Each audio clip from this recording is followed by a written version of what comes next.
Guys जब हम लोग डोमिनार को टॉप स्पीड में क्रूज़ कर रहे होते हैं तो उसके जो हैंडल बार है उसमें ना थोड़ी वाइब्रेशन फील होती है हमें।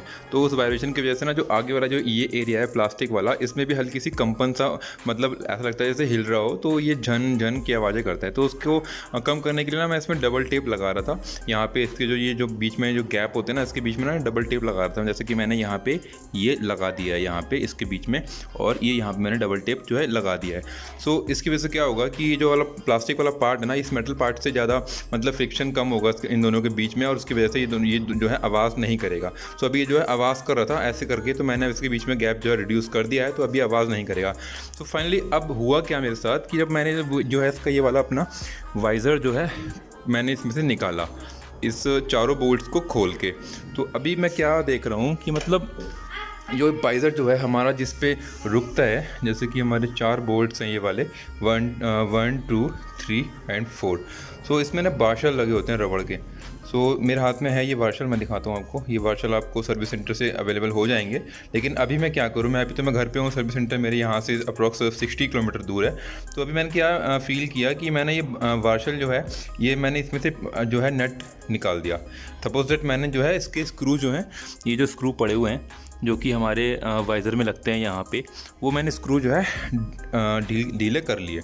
ठीक है, अब मैं क्या कर रहा था कि मैं जब इसको वाइज़र को दोबारा से इंस्टॉल करने जा रहा था, तो मेरे साथ क्या हुआ कि ये जो चारों वाशर है ना, ये हाथ में आ गए मेरे निकल के ऐसे करके। तो अब आप ये अंदाज़ा लगाओ कि मतलब अगर ये वाशर जो है हाथ में आ जाएंगे ऐसे करके, तो हमारा जो वाइज़र है वो इन वाशरों पे ही तो टिका हुआ है ना। तो अब अगर ये चारों वाशर मेरे हाथ में नॉर्मली आ गए ऐसे, सब देखो अभी मैंने सिंपल लगा दिया, ये मेरे हाथ में आ गया ऐसे करके।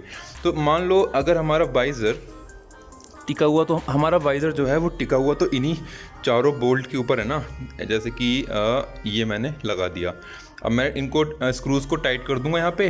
अब मान लो जब मेरे हाथ में चारों वाशर आ जा रहे हैं, तो कोई भी आसानी से हल्का सा प्रेशर देगा ना और वाइज़र को ऐसे खींचेगा, तो चारों वाशर जो है हाथ में आ जाएंगे निकल के, और वाइज़र जो है आराम से हाथ में आ जाएगा मेरे निकल के। तो यार ये चीज़ तो मेरे को बिल्कुल भी एक्सपेक्ट नहीं की थी मैंने बजाज से, कि मतलब इतना घटिया बोल्ट और इतना घटिया मैकेनिज्म ये लोग फॉलो कर रहे हैं इसको वाइज़र को रोकने के लिए।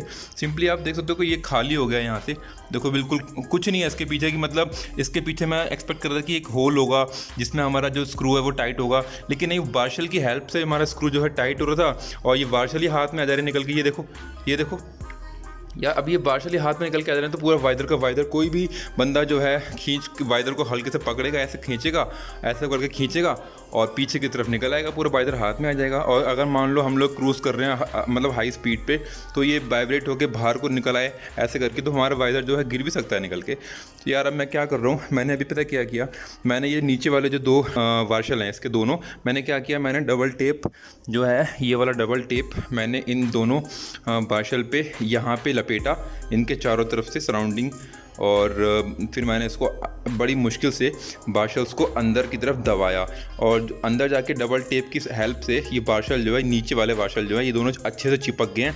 अब ये जो है निकल नहीं रहे हैं बाहर बिल्कुल भी, ये जाम हो गए हैं बिल्कुल। तो मतलब यार अगर हम लोग इसकी बिना हेल्प से अगर नहीं लगा सकते, तो यार क्या ही फ़ायदा इनका स्क्रूज़ का। तो ये जो स्क्रू का मैकेनिज्म है ना, इनको चेंज करना चाहिए। ये बहुत ही घटिया वाला मैकेनिज्म है, देखो आराम से निकल जा रहा है। तो इस केस में क्या होगा कि हमारा वाइज़र जो है गिर सकता है, डैमेज हो सकता है, कोई भी आसानी से खींच सकता है उसको हल्के से। तो यार दिक्कत है इस वाले मैकेनिज़्म में। तो बस यही मैं जानकारी देना चाह रहा था आप लोगों को। तो इस केस में मैं आपको एक ही सजेशन दूंगा कि कभी भी अपने वाइज़र को जो है ना खोलें। 2022 डोमिनार जो है उसको कभी भी ना खोलें।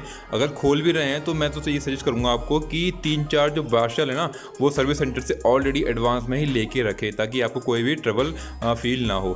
तो उसके लिए जो है कि आप लोग एडवांस में चारों वाशर खरीद के रख लेना, ताकि आप कभी इमरजेंसी में आपको वाशर जो है ख़राब हो जाए आपका वाशर, तो आप उसको रिप्लेस कर सको नए वाले वाशर से। और साथ ही साथ एक प्रॉब्लम और आ रही है मुझे कि जब मैं गियर शिफ्ट कर रहा हूँ, फर्स्ट गियर से सेकंड गियर पे जाता हूँ, और जैसे ही रैपिड करता हूँ, थोड़ा सा एक्सेलेरेट करता हूँ गाड़ी को, तो एक यार हल्की सी ना आवाज़ आती है मेरे इस वाले एरिया से। अब मैं वो रेक्टिफाई नहीं कर पा रहा हूँ कि वो आवाज़ जो है कहाँ से आ रही है। ऐसा लगता है जैसे कुछ वाइब्रेट कर रहा हो, झन झन से बोल रहा हो, लेकिन हाई स्पीड पे नहीं आती है वो। और नॉर्मल अगर मैं 30 to 40 स्पीड पे चल रहा हूँ तो कोई इशू नहीं होता।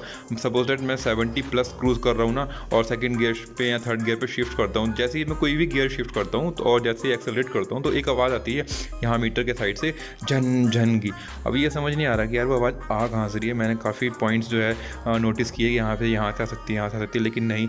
मैं चलते हुए भी पता किया, मतलब चेक करता रहता हूँ कि मतलब दबा दबा के कि यार यहाँ पे से तो नहीं आ रही, लेकिन मुझे समझ ही नहीं आ रहा कि आवाज़ वो आ कहाँ से रही है। अगर ये प्रॉब्लम किसी और के साथ भी हो रही है तो और उन्होंने सॉल्यूशन को रेक्टिफाई किया हो तो मुझे बताना कि मतलब क्या प्रॉब्लम हो सकती है। कमेंट डाउन करके बताना मुझे कि क्या इशू एक्चुअल में हो सकता है। फिर मैं उसको जाके सर्विस सेंटर पे एक बार फिर उसका सोल्यूशन जो है हम लोग देखेंगे वहाँ पे। अभी जो है मैंने वाइज़र जो है इंस्टॉल कर दिया है। और आप लोग एक गलती और ये ना करें कि मतलब अगर आप लोग मान लो किसी रीज़न से इसको वाइज़र को खोल भी लेते हैं और फिर जब इसको आप लोग दोबारा से इंस्टॉल करने जाएंगे तो जो इसके चारों बोल्ट्स हैं ना, इनको ज़्यादा मत कसना, क्योंकि आप लोग जो हम लोग जो है बाकी एरियाज़ के जो बोल्ट्स वगैरह होते हैं, जैसे सपोज दैट ये हो गया, हम लोग इसको खूब अच्छे से कस देते हैं ताकि ये जल्दी ढीले ना हो। लेकिन इस केस में हमें ये करना है कि इसको थोड़ा सा लूज़ रहने देना है, बिल्कुल भी पूरी तरीके से टाइट नहीं करना है, क्योंकि ये जो अंदर की तरफ जो इसका जॉइंट है ना, वो एक वाशल के अंदर फिक्स हो रखा है। अगर आप लोग ज़्यादा टाइट करोगे तो वाशल जो है अपनी जगह से हिल जाएगा और वो ढीला हो जाएगा वाशल। फिर उस केस में जब वाशल ढीला हो जाएगा तो आपको पता ही है कि अभी प्रॉब्लम क्या हो रही थी कि वाशल जो है बाहर आ जाएगा। तो अभी मैंने क्या किया कि डबल टेप की हेल्प से मैंने जो चारों बोल्ट्स हैं वो अच्छे से टाइटन कर दिए हैं और अभी ये बढ़िया करके हो गया है। तो मैं क्या बता रहा था कि कोई भी बंदा अगर इस वाइज़र को पकड़ के आगे की तरफ पुल करेगा तो ये वाइज़र जो है आसानी से निकल सकता है, अगर थोड़ा सा हम लोग ज़्यादा एफर्ट लगाएंगे तब। लेकिन अभी क्या है कि मैंने बिल्कुल अच्छे से कस दिया है, तो ये चीज़ जो है पूरी तरीके से फिक्स हो गई है यहाँ पे और वाइज़र जो है अच्छे तरीके से इंस्टॉल हो गया है।